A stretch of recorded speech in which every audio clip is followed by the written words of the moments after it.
shores and woodlands of the north, its history of copper mines and iron ore, the Great Lakes fishery. To the farmlands of the southern counties we'll look around, my friend, and all that waits the sportsman in the state of Michigan. And sometimes when the moon brings out the diamonds in the snow, and the stillness of the forest lies encased in Arctic cold, the wind might whisper through the trees, listen if you can, it tells you all the beauty in the state of Michigan.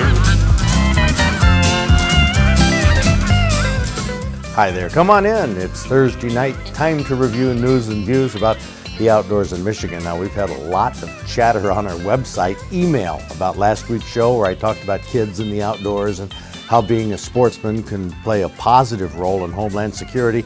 We're going to review some of those comments from our viewers during the next half hour. I'm Fred Trost. And I'm Zachary Trost with the Guide's report on ice fishing conditions that changed dramatically in the past few days. I'll have details coming up on this January the 8th, 2004 edition of the Practical Sportsman News.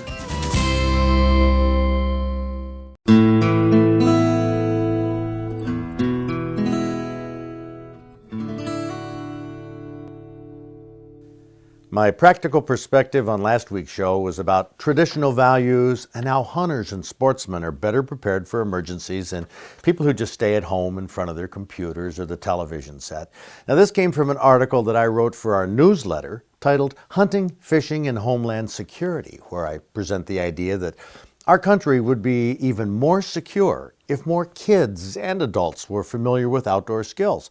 In my mind, this is an optimistic view of hunting and the shooting sports, but a couple of viewers objected vehemently in emails to their local public TV stations. William Kuntz from Clawson said, "It's hard for me to believe that a public television station would allow the rantings of such a complete jerk as what I've heard tonight. I will never give one penny to this station again. You are doing nothing but catering to the fear-mongering extreme right with this kind of garbage."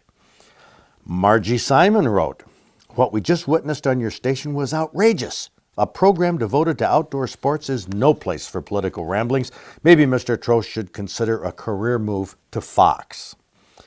From Lyle Wicker from Lansing, "Your story on Homeland Security hit the nail on the head. There are so many youngsters and oldsters, too, who better put down their game pads and joysticks and pick up knowledge about surviving from some major event. Regardless of how you feel about hunting or fishing, the knowledge you will gain will be more valuable than any video game. That knowledge is priceless. Rock on, Fred." Larry St. George from St. John said, "Learning the skills involved in the outdoor sports is a rewarding and fun way to increase our readiness. I hope you revisit this idea on your show, but please keep it practical, give us ideas we can act on, and go easy on the politics. I really do enjoy your show, even if you get off on a bunny trail once in a while." Russell from Gwynn said, "Your comments on the need of outdoor persons and terrorists was perfect. I enjoyed that more than any big buck or fishtail." Now, Alicia Couch from Kalamazoo said she generally didn't watch our show, but she was channel surfing on New Year's Day and she came across it. She said, "I found it kind of shocking to hear all this information on an outdoor show. I thought the cocooning episode on the impact of technology and the absence of outdoor activities in America's youth was wonderful. Although I'm not a hunter or fisherman, I agree that they have value and irreplaceable skills. Outdoor life cannot disappear. It would be a tragedy. With shows like yours, shows that create awareness, this will not happen. I wish I could hear more sportsmen discussing issues like these, issues that truly need to be talked about." Tom Kuderick from Romulus says, "I'm a Boy Scout leader with 2 other men, and we ask ourselves all the time, what can our kids do if the computer becomes unplugged? Every time we get new boys in our troop who don't know anything about the outdoors, we try to teach them and have fun doing it. We go camping, and the boys plan, buy, store, and cook their own meals. We teach them archery, shooting shotguns and rifles, first aid, and a lot of other things like how to work as a team and always being ready for the unknown. I'd like to invite you to one of our campouts so you can see what these boys learn. A lot more than playing computer games. I'll take you up on that, Tom, this summer."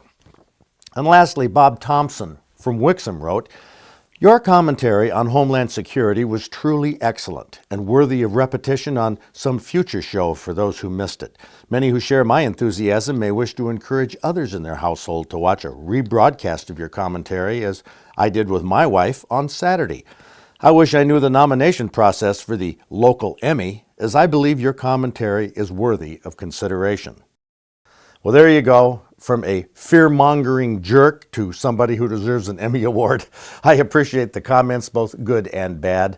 I've taken some pretty heavy criticisms for running this segment from some public TV managers, so I doubt if this segment will run again.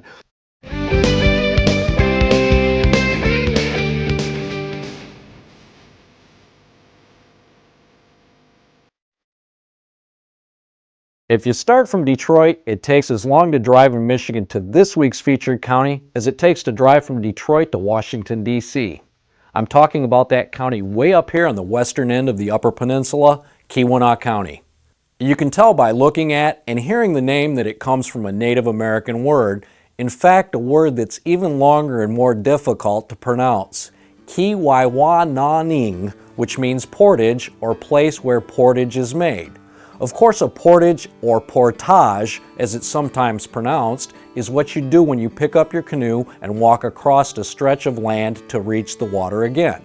That's what the Indians did across the Keweenaw Peninsula. It was probably easier and safer than paddling all the way around those rocky shorelines. Keweenaw County's heydays were during the copper mining boom of the 1860s.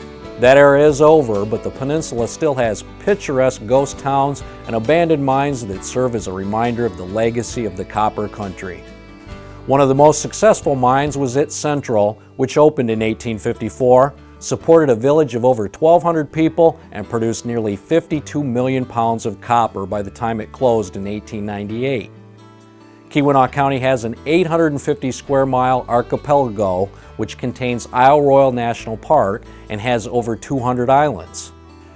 Natural beauty is Keweenaw County's most abundant resource, with over 65 miles of Lake Superior shoreline and many areas accessible only by boat or float plane. This county is an outdoorsman's paradise that contributes its share of entries to our Fish and Game Hall of Fame.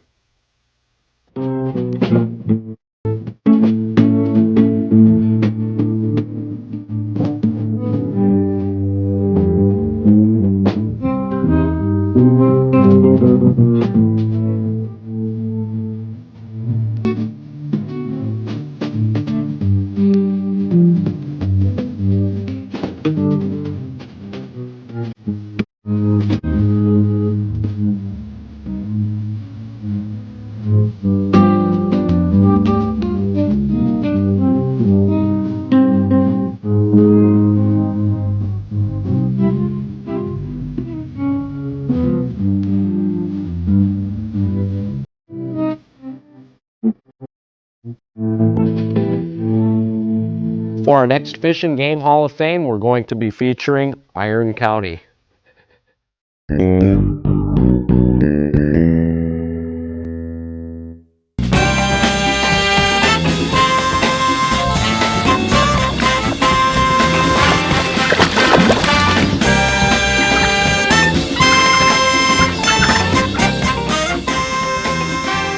John Truchon III from Washington, Michigan, got this down in Berry County.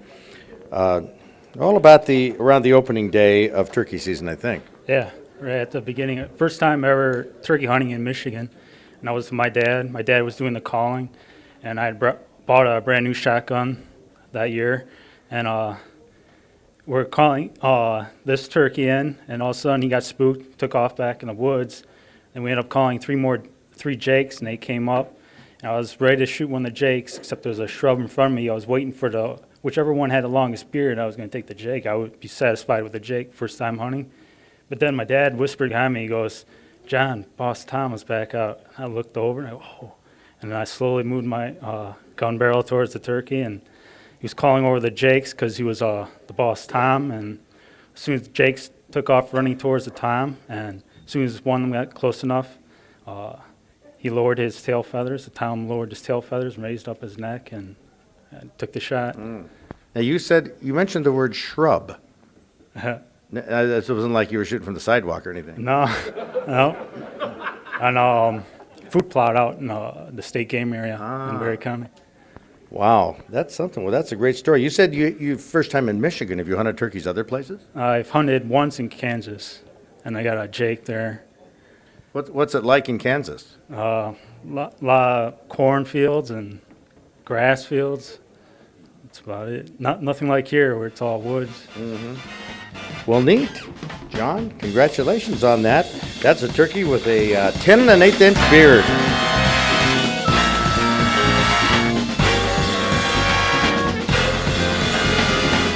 Some people have their fish mounted, other people make monuments. That's a good one.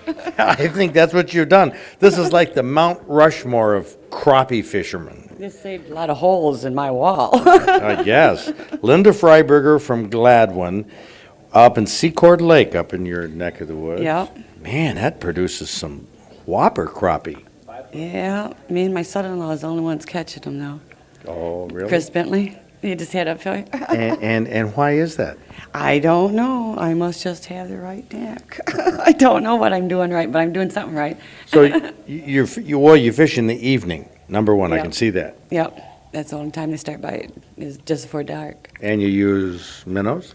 Yep, minnows and pink teardrops. Pink teardrops like that. That little teeny tiny thing. Yep, they seem to be, that's the only thing they're biting on. How big are the minnows? Oh, good size, Good size. Look at this. Hold it. Do that for the camera there. good size. This is called a good-sized minnow. Well, some is bigger, Your, but your some husband, are- did your husband tell you this? No. My husband's asking me how I do this. Yeah, good size minnow. Well, these are good-sized crappie for sure. How big are they? This one is 16 and 2.69. Oh, well, you got it broke down. Yeah, but I don't know which one is which. And this is number 2 out of 5. And this is my 16 and a half, and it was 2.38 pounds. And then this is my 16 that was 2.38 pounds.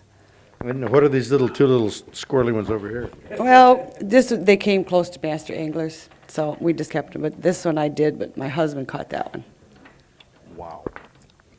That is something else. And you had just those little teeny teardrops with actually fairly gargantuan-sized minnow. No. Well, that is really great. Now, who mounted this? The wildlife artistry in Gladwin. Man, that is quite something. Where do you keep this? In my den with the bear rug on the wall and deer heads and my other 17 and a half that I caught 2001. Well, you're something else. You have the touch on crappie. I got luck, but it's going to run out soon. I can't believe this. Why do you think it's going to run out? Well, I don't know. I've caught one already this year, Master Angler Award already this year, but it hasn't run out yet. Now, do you catch crappie like to eat them? We did put this one that I caught this year in the freezer. I mean, do you eat crappie? Yeah, certainly. Well, no, not certainly. Some people just. If I quit mounting them, I can eat them. Yeah. Yeah, man, that is something else. Well, Linda Freiberger, you are the queen of the crappie world. Thank you. Congratulations on this, and thanks for bringing this down. This is awesome.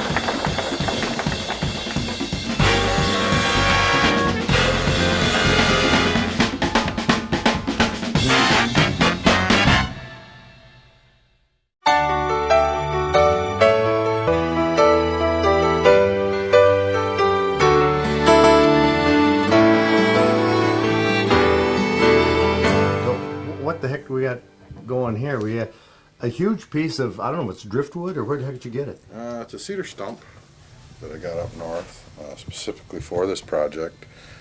It's a pedestal moose, and it's been quite the project to try and design because hanging a moose anywhere is quite the project. But Well, how are you going to hang it on this driftwood?